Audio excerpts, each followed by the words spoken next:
Hi, my name's Ben. I am with DVC Games here, one of the designers behind Jasper Beatrix. We start here with Corvids. Corvids is our game about being a mischievous bird pecking through a pile of trash.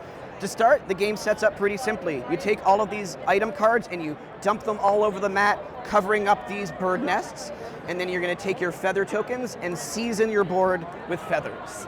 Then everybody selects their bird. We have lots of different types of birds that might interact with the board in a certain way. They might be after a certain item, or they might have a special ability. But the birds are yours to know until over the course of play, these nests become revealed on the board itself.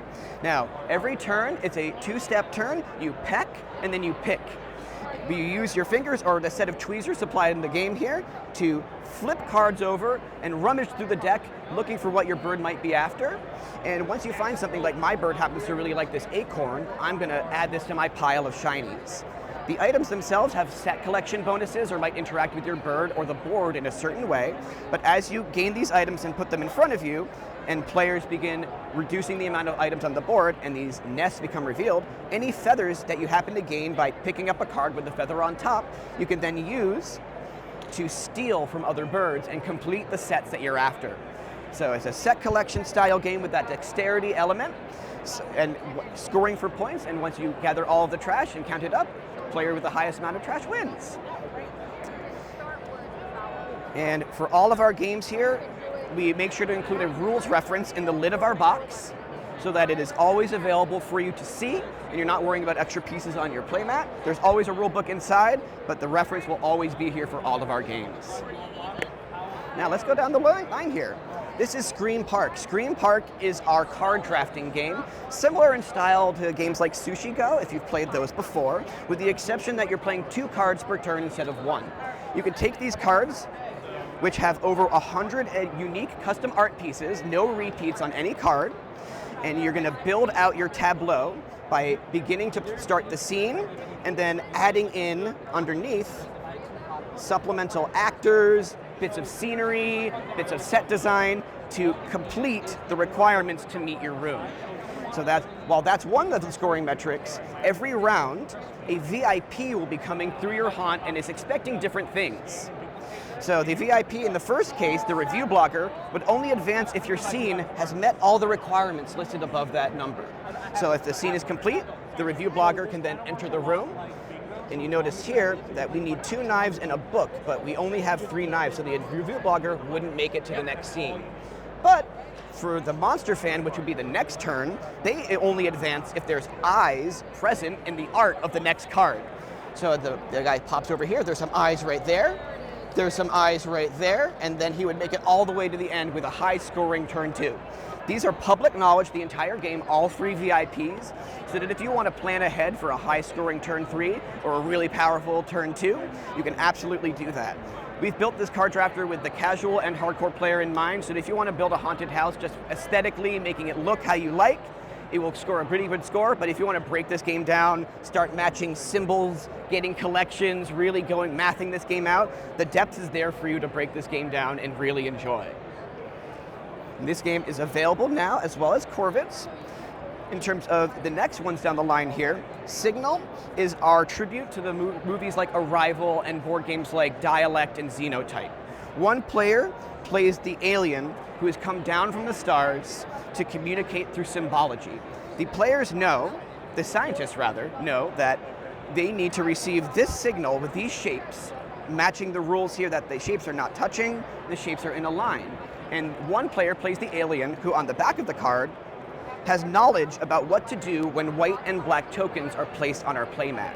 Every round, scientists will submit guesses by placing pieces in an array on the board. You can stack them on top of each other. Notice here on the card it says not touching in a line. What happens if they do touch? What happens if they're not in a line? Try to figure out and move your way around the signal to ultimately receive it. And once you've submitted a guess by placing a red token in front of the board, the alien then goes, okay, I have to follow these rules to move these pieces around the board. So in this case, I would have to remove all black pieces not touching another piece, and then remove all white pieces touching something else. So the white piece would go away, and then the alien would go, that is done. And the scientists go, what happened? What's changed? What about the relationship of those pieces caused the alien to do that? And as players submit more guesses, and ultimately receive the signal. Whatever remains in the guess pile here would be your points for the round. A successful game is getting through all 3 rounds, meeting all of the conditions, and a big win is getting 20 points through the entire game. And this is currently getting off of our shipping container and into our warehouse. It should be out by the end of the month. It is available for pre-order. And in terms of our springtime release, this is Here Lies. Here Lies is our murder mystery style game where, as members of the Royal Detective Society, you have all met with a lead investigator who has presented you with a body and evidence and asked, tell me what happened. The lead investigator has a booklet with knowledge about what the case is and what the hints are, and a bit of story, including the name and date that the person passed away, as well as supplying every round pieces of key evidence.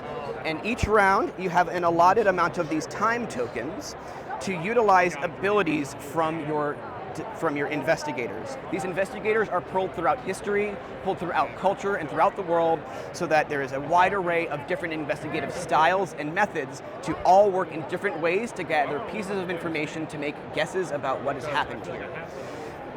You can use these abilities, which have time token, which will use this time up, and in terms of the auto here, Auto is an art-focused card. So these cards might often result in you drawing pieces of information on the back. Some, like Sherlock Holmes, might be more wordplay focused or those bits of key evidence. And some may be a bit more focused on the discussion around the table, how to gather information from others. But the idea of this game is that after the discussions have been had and the time tokens have been used for the round, the lead investigator goes, okay, you get a green check mark for the weapon, meaning the weapon was correct that you mentioned in your conversation. You get a yellow line saying you're almost there on the identity, and the red mark that you might be there on the cause. These weapon, identity, and cause, these can change per game. It might be 4 causes, it might be 4 weapons. It can absolutely change per mystery. But the idea here is that then the players go, well, what weapon did we say was correct? What identity did we say that was almost correct? And what did we say that was definitely not? And you have to then introduce more key evidence to introduce those players and get them a little more focused towards the end result and say the right combination of words to solve the mystery. This is a Eureka-style game where if at any point, even in the first round, a player goes, well, what if X, Y, and Z? You go, you've done it, you've solved the mystery, and the game is over. We want the players to really feel that excitement of getting the exact moment of solving the mystery themselves. Thank you so much for stopping by.